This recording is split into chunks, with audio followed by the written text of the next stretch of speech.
We are going to start about Unit 4, Molecular Messengers.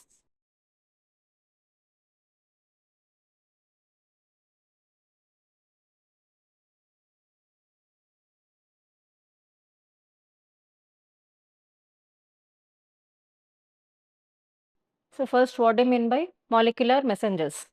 So some molecules will be acting as messengers. Those are considered as molecular messengers. So messengers indicates that molecules will carry the messages or transmit the signals in the form of signals from one part of the body to the other part. Those are considered as messengers. So molecules which are acting as transmitting the as a transmitters or transmitters between one part of the body to the other part are considered as molecular messengers. We have some examples regarding these molecular messengers, and they are hormones, neurotransmitters,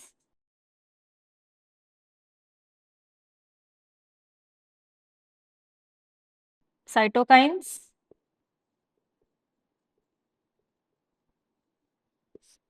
many growth factors.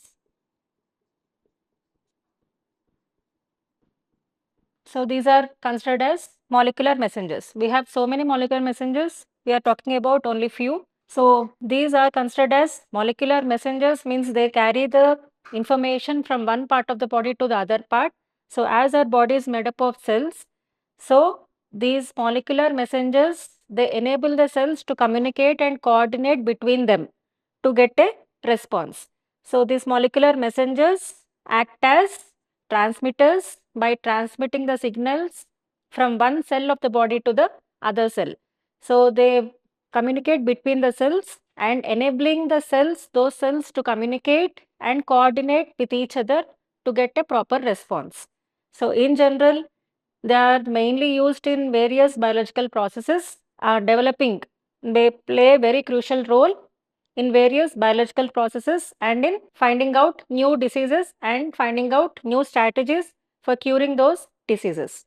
In short, they are considered as transmitters, transmitting signals between the cells in a body. And in general, as they transmit the signals from one cell to the other cell, we can consider molecular messengers as ligands. So these molecular messengers can be considered as ligands. These ligands will bind to the receptors. As we discussed earlier, when a ligand is binded to a receptor, it gives a response. Depending upon the receptor, we'll get the response. So these receptors can present on the target cell or inside the target cell. So these molecular messengers, we can consider them as ligands binding to a receptor to get a proper cellular response. Depending upon the receptor, we'll expect the response, right? So what is the mechanism of action of this molecular messengers? Consider this is a ligand, means molecular messenger acting as a ligand attaching to a receptor. Consider this as a receptor. So this is considered as receptor binding.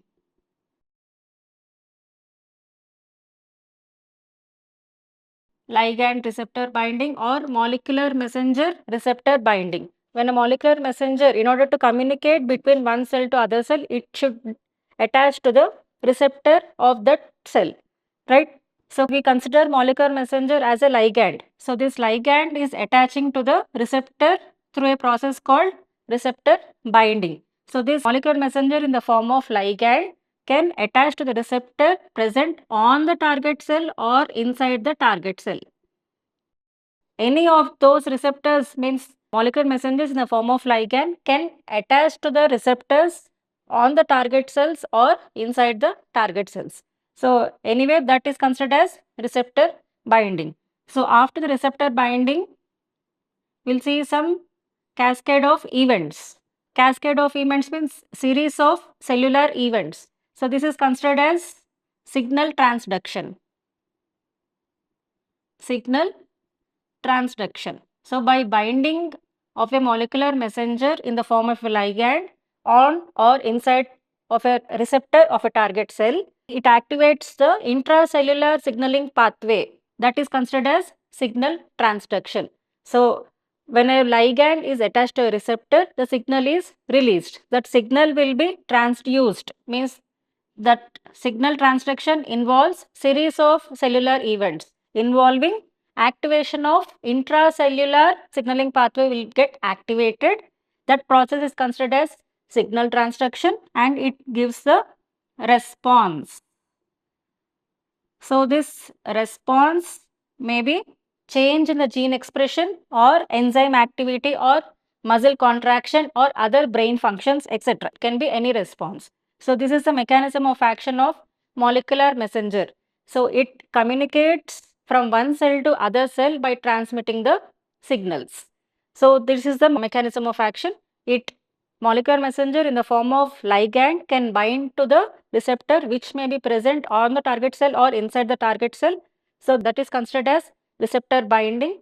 So, after binding of a ligand to a receptor, signal transduction will be done, means a signal will be sent through a series of events by activating intracellular signaling pathway, and after that it will show the response, cellular response, which may be change in the gene expression or enzyme activity or muscle contraction or any other brain function, etc.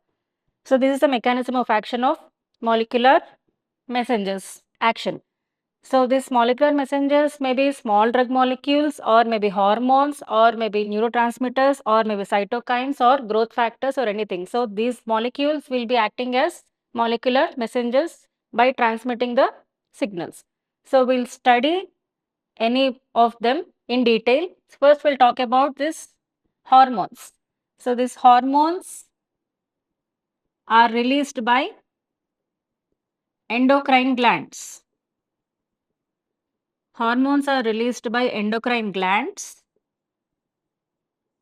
which are acting as chemical messengers or molecular messengers. They are produced by endocrine glands and they travel through the body through the bloodstream to reach the target cell and then produces the respective targeted response. So, these hormones are acting as chemical or molecular messengers. They are produced by endocrine glands. They travel through the bloodstream throughout the body to reach the target cell to get the proper response. So, example of this hormone, insulin. So, insulin is a hormone which is acting as a messenger. It regulates the blood glucose levels in our body by activating the cells or by promoting the cells in our body to reuptake the glucose which has intaken by our body, right? So, insulin will promote the cell to reuptake the excess glucose produced by the food in the body.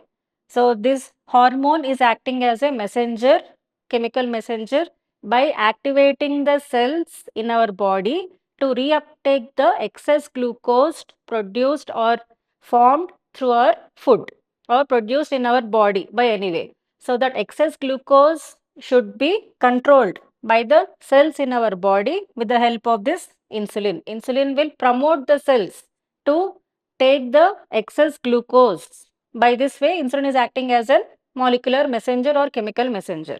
And the other example, neurotransmitter. So, as the name indicates, neurotransmitter, they transmit the information between the nerve cells. So, it may be between two nerve cells or it may be between the nerve cell and a muscle cell or it may be between the nerve cell and glands, etc. So, that neurotransmitters are the molecules which are or chemicals released by nerve cells, that is neurons. That neurons release the chemicals which we considered as neurotransmitters. That neurotransmitters will transmit the signals from one nerve cell to other nerve cell or muscle cell or gland, right? So, example of this neurotransmitter, we have so many examples: acetylcholine, serotonin, dopamine, etc. So, these are all considered as some of the examples of neurotransmitters. They transmit the information from one nerve cell to the other nerve cell or to the other muscle cell or gland cell via synapses. The space between the nerve cells, we call it as synapses. So they transmit the information from one nerve cell to the other cell through that synapses. So that chemicals, we call it as neurotransmitters, which are acting as molecular messengers. So how they transmit the information? They transmit the information in the form of signal, right? So that signal will be transmitted from one nerve cell to the other cell. So those are considered as neurotransmitters. This acetylcholine is mainly involved in muscle contractions and mainly brain functions. Serotonin, dopamine, they are considered as neurotransmitters which are mainly helpful for mood regulation and other metabolic activities in our body like sleep, digestion, etc. So these are all will be controlled by these neurotransmitters released by specific neurons. So those are considered as neurotransmitters. So release of this serotonin or dopamine or acetylcholine from the neurons will be sending the signals to the body to regulate the remaining activities like mood regulation, sleep, digestion, etc. So all these conditions, the normal conditions, metabolic activities will be controlled by transmitting the signals from the neurons in the form of these neurotransmitters. So hormones, one of the example, neurotransmitters, cytokines, example interleukin 2. Interleukin 2 is one of the cytokine which is acting as a neurotransmitter. So this interleukin 2 is mainly involved in the transmitting the signals between the immune cells, showing the immune responses by the cells. Means they activate or they transmit the signals between the immune cells. That is example T cells. They activate the T cells, that is T lymphocytes, which is playing the key role in immunity, we have discussed earlier. So this interleukin 2 is acting as a chemical messenger between the T cells to show the proper immune response. They activate, they stimulate the T cells to show that immune response. So it is playing an important role in immune response by activating T cells or T lymphocytes. This is one of the molecular messenger, and it is all about this molecular messengers.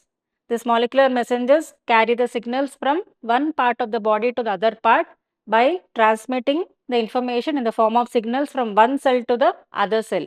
We can consider molecular messengers as a ligand attaching to a receptor to show a proper cellular response. They may be of many types. We have discussed some hormones, neurotransmitters, cytokines, growth factors, etc. And we also have secondary messengers like calcium ions and CAMP, etc. So we have so many. I am discussing about some of them. That is calcium ions, CAMP. This will be a small c. This is considered as cyclic adenosine monophosphate, mainly involved in glycogen metabolism and gene regulation. So this CAMP and calcium ions are considered as secondary molecular messengers. So what are these secondary molecular messengers? So as the name indicates, secondary. First, consider a ligand or a molecular messenger as a primary molecular messenger attaching to a receptor. When a receptor is present inside or on the surface of a target cell, the primary molecular messenger is attached to that receptor. So inside the cells of a target cell, some other molecules will be produced. That we call it as secondary messengers. Examples of those secondary messengers are calcium ions and cyclic adenosine monophosphate. So these are the some of the secondary messengers which are produced when a primary messenger is attached to the receptor, that inside the target cell some more molecules which are acting as a messengers will be produced. Those are considered as secondary messengers. Those secondary messengers will amplify the signal and helpful in the further process, further transferring the signal to the target area, right? So these are considered as signal transducers to carry the signal from the primary messenger to the target area. So these are considered as secondary messengers. Cyclic adenosine monophosphate is mainly involved in glycogen metabolism and gene regulation. So this is all about molecular messengers.